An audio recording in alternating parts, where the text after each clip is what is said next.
اور دو دو اونٹوں میں سے اور دو دو گایوں میں سے۔ ان کے بارے میں بھی ان سے پوچھو کہ اللہ نے دونوں کے نروں کو حرام کیا ہے یا دونوں کی ماداؤں کو، یا جو بچہ ماداؤں کے پیٹ میں ہے اس کو؟ بھلا جس وقت اللہ نے تم کو اس کا حکم دیا تھا تم اس وقت موجود تھے؟ اب اس شخص سے زیادہ کون ظالم ہے جو اللہ پر جھوٹ باندھے تاکہ بے جانے بوجھے لوگوں کو گمراہ کرے؟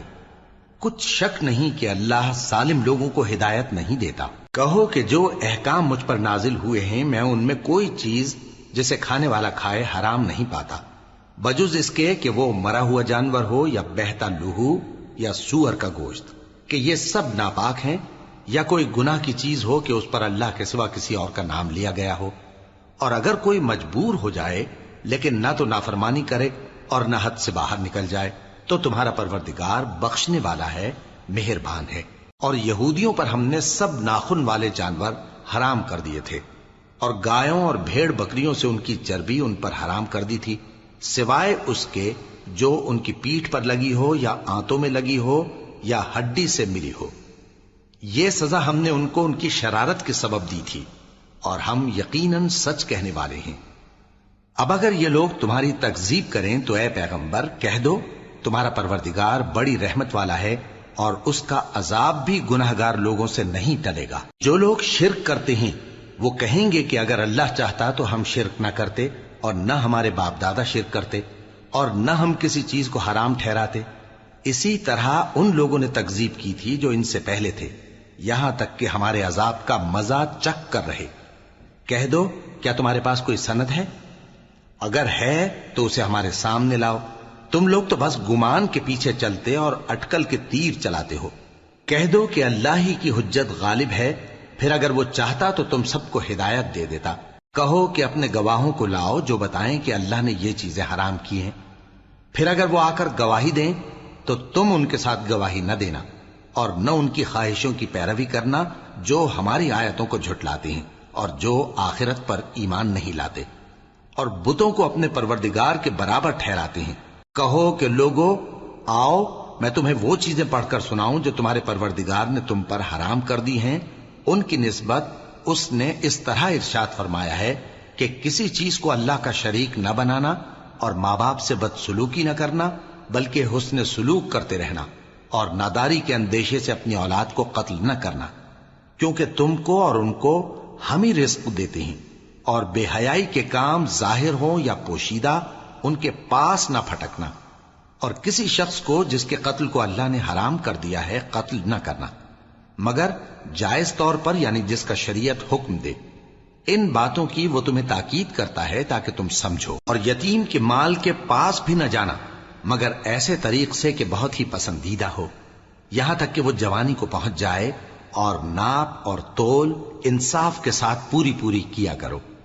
ہم کسی کو ذمہ دار نہیں بناتے مگر اس کی طاقت کے مطابق، اور جب کسی کی نسبت کوئی بات کہو تو انصاف سے کہو، گو کہ وہ تمہارا رشتہ دار ہی ہو، اور اللہ کے عہد کو پورا کرو۔ ان باتوں کا اللہ تمہیں حکم دیتا ہے تاکہ تم نصیحت قبول کرو، اور یہ کہ میرا سیدھا رستہ یہی ہے تو تم اسی پر چلنا، اور دوسرے رستوں پر نہ چلنا کہ ان پر چل کر اللہ کے رستے سے الگ ہو جاؤ گے۔ ان باتوں کا اللہ تمہیں حکم دیتا ہے تاکہ تم پرہیزگار بنو۔ ہاں پھر سن لو کہ ہم نے موسیٰ کو کتاب عنایت کی تھی تاکہ ہم ان لوگوں پر جو نیکوکار ہیں نعمت پوری کر دیں، اور اس میں ہر چیز کا بیان ہے، اور ہدایت ہے اور رحمت ہے، تاکہ ان کی امت کے لوگ اپنے پروردگار کے روبرو حاضر ہونے کا یقین کریں۔ اور اے کفر کرنے والو، یہ کتاب بھی ہم ہی نے اتاری ہے برکت والی، تو اس کی پیروی کرو اور اللہ سے ڈرو تاکہ تم پر مہربانی کی جائے۔ اور اس لیے اتاری ہے کہ تم یوں نہ کہو کہ ہم سے پہلے دو ہی گروہوں پر کتابیں اتری ہیں اور ہم ان کے پڑھنے سے بے خبر تھے، یا یہ نہ کہو کہ اگر ہم پر بھی کتاب نازل ہوتی تو ہم ان لوگوں کی نسبت کہیں سیدھے رستے پر ہوتے۔ سو اب تو تمہارے پاس تمہارے پروردگار کی طرف سے دلیل اور ہدایت اور رحمت آ گئی ہے، تو اس سے بڑھ کر ظالم کون ہوگا جو اللہ کی آیتوں کی تکذیب کرے اور ان سے لوگوں کو پھیرے۔ جو لوگ ہماری آیتوں سے پھیرتے ہیں اس پھیرنے کے سبب ہم ان کو برے عذاب کی سزا دیں گے۔ یہ اس کے سوا اور کس بات کے منتظر ہیں کہ ان کے پاس فرشتے آئیں یا خود تمہارا پروردگار آئے یا تمہارے پروردگار کی کوئی خاص نشانی آ جائے۔ جس روز تمہارے پروردگار کی خاص نشانی آ جائے گی تو جو شخص پہلے ایمان نہیں لایا ہوگا اس وقت اسے ایمان لانا کچھ فائدہ نہیں دے گا، یا جس نے اپنے ایمان کی حالت میں نیک عمل نہیں کیے ہوں گے تو گناہوں سے توبہ کرنا مفید نہ ہوگا۔ اے پیغمبر ان سے کہہ دو کہ تم بھی انتظار کرو، ہم بھی انتظار کرتے ہیں۔ جن لوگوں نے اپنے دین کے حصے بکھرے کر لیے اور خود بھی کئی کئی فرقے ہو گئے، ان سے تم کو کچھ کام نہیں، ان کا کام اللہ کے حوالے۔ پھر جو کچھ وہ کرتے رہے ہیں وہ ان کو سب بتائے گا۔ جو کوئی اللہ کے حضور نیکی لے کر آئے گا تو اس کو ویسی 10 نیکیاں ملیں گی، اور جو برائی لائے گا تو اسے سزا اس جیسی ہی ملے گی، اور ان پر ظلم نہیں کیا جائے گا۔ کہہ دو کہ مجھے میرے پروردگار نے سیدھا رستہ دکھا دیا ہے، یعنی دین صحیح، طریقہ ابراہیم کا، جو ایک اللہ ہی کے ہو رہے تھے اور مشرکوں میں سے نہ تھے۔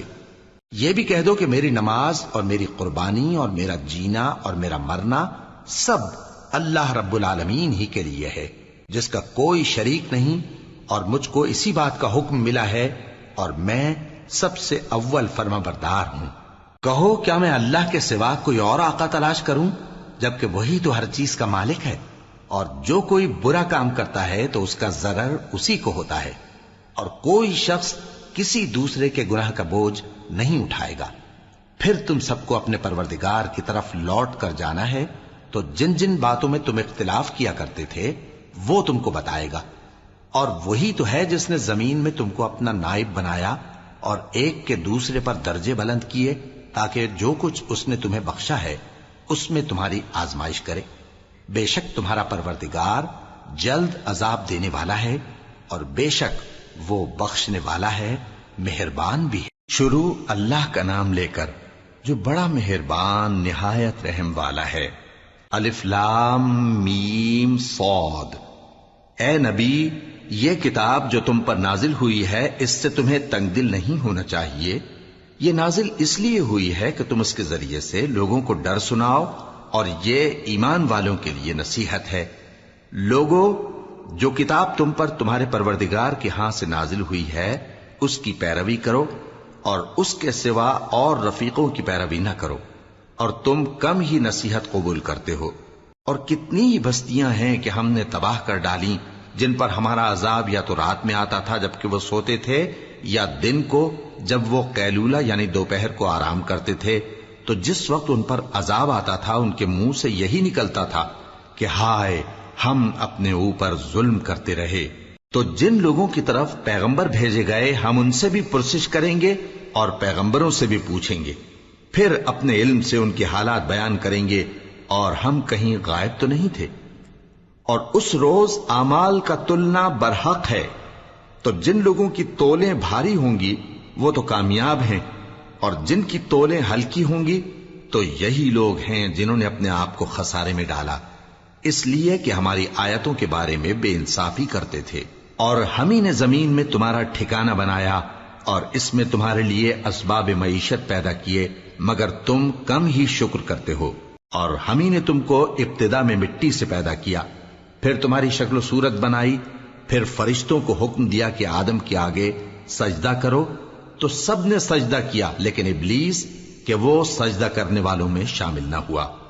اللہ نے فرمایا، جب میں نے تجھ کو بھی حکم دیا تھا تو کس چیز نے تجھے سجدہ کرنے سے باز رکھا؟ اس نے کہا کہ میں اس سے افضل ہوں، مجھے تو نے آگ سے پیدا کیا ہے اور اسے مٹی سے بنایا ہے۔